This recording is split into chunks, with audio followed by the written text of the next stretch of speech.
Hi guys, welcome back to my YouTube channel. If you watched the part 1, you know we left off at a pretty crazy moment. I was 18-year-old boarding a flight to Russia for the very first time, and I had absolutely no mobile phone. No way to call my family, no Google Maps, and zero connection to the world. How does someone who is obsessed with listening to music and completely attached to their phone 24/7 survive an international journey and a whole month in a foreign country without one? Today, I'm telling you the absolute truth about the airport chaos, the heartbreaking reality of my first night in the hostel, and how this phone disaster actually bought me really cool friends. Um, they're not my friends anymore, but at that time it was good. So, if you're new here, hit that subscribe button and let's get right into it. So, how did I lose my phone right before flying? It all happened on the bus to the airport.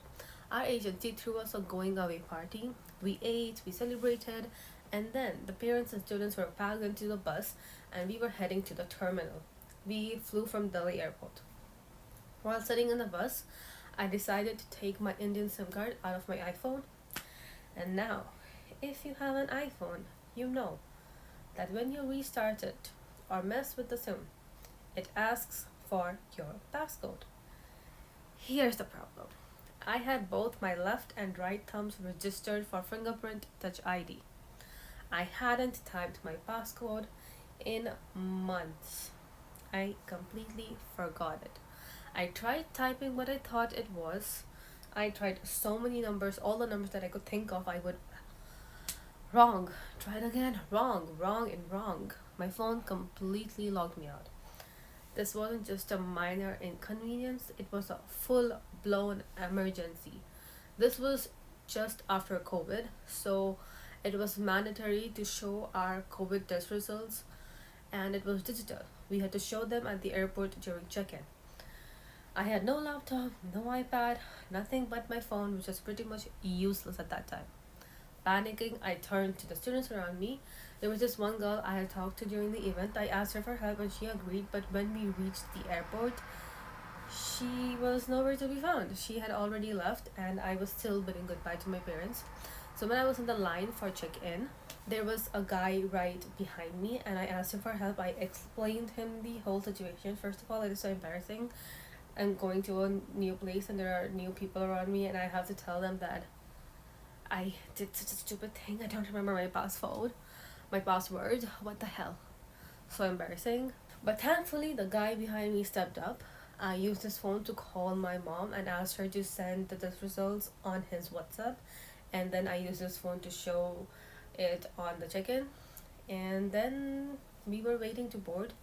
Actually, I met her, that girl, during the immigration line.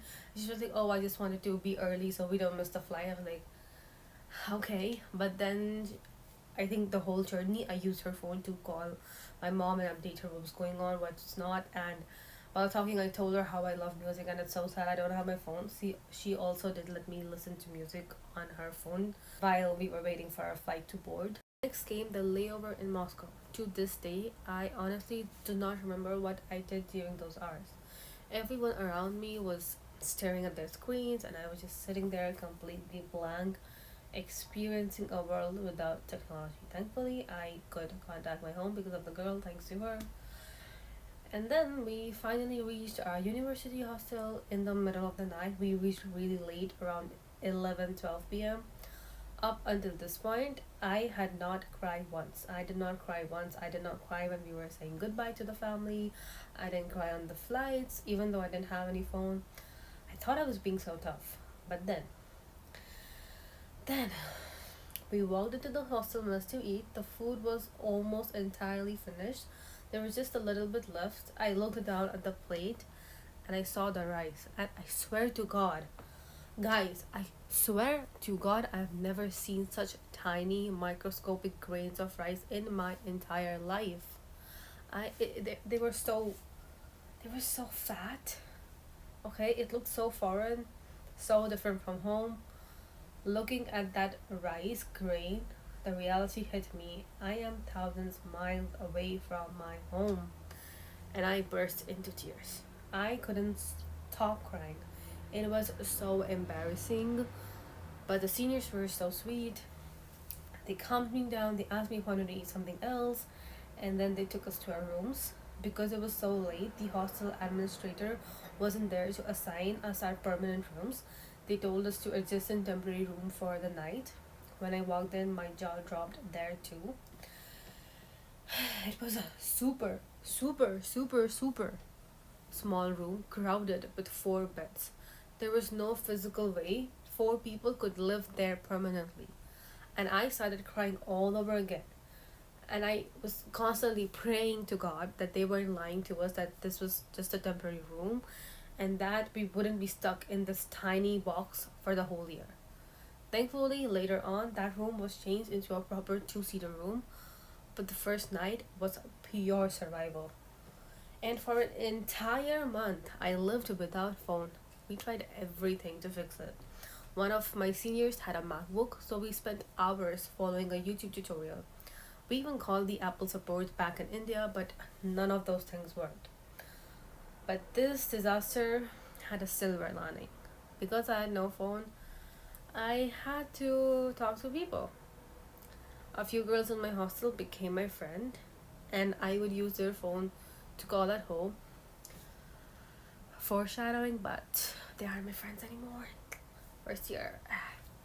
Eventually, one of the girls who you saw in my last video, though we weren't close friends back then, she handed me her tablet so I could use it. I had the tablet had become mine for the whole time. Later on, one of the girls, she gave me her iPad. On both of those things, I had logged into my Instagram, and that became my only window outside the world. That is how I contacted home, my friends from India, all of them. For an entire month, I lived without the phone. We tried everything we could to fix it, every single thing we could, but none of those things really worked out. After a whole month of failing to fix it ourselves, we finally went to an official Apple Care store in Russia. In India, if you get logged out of your phone, they help you reset it for free. But here, they charge us 5,000 rubles. Luckily, a senior lent us their Apple Care discount card, so I ended up paying them 3,000 rubles. Finally, after 30 days of silence, my phone turned back on. But there was a heartbreaking catch. Because my phone had been locked, my iCloud backup was also turned off. And while I was on my very first flight to the airport, at the airport, during all the flights, I had taken a few photos from the lock screen camera to preserve the memory of my first flight while I was leaving India, first international flight, and first time I was going to Russia. But when the Apple Store reset my phone to unlock it, every single one of those photos was wiped clean. To this day, I have zero photos of my first ever flight to Russia or the whole first month. I have whatever I clicked on someone else's phone, but the flight, I had nobody else, so I clicked on my phone and they're all gone. Moving abroad at 18 is a wild ride. You lose things, you cry over tiny grains of rice, and your technology fails you. But you also find out exactly how strong you are. You meet friends who will give you their own devices just to make you feel better,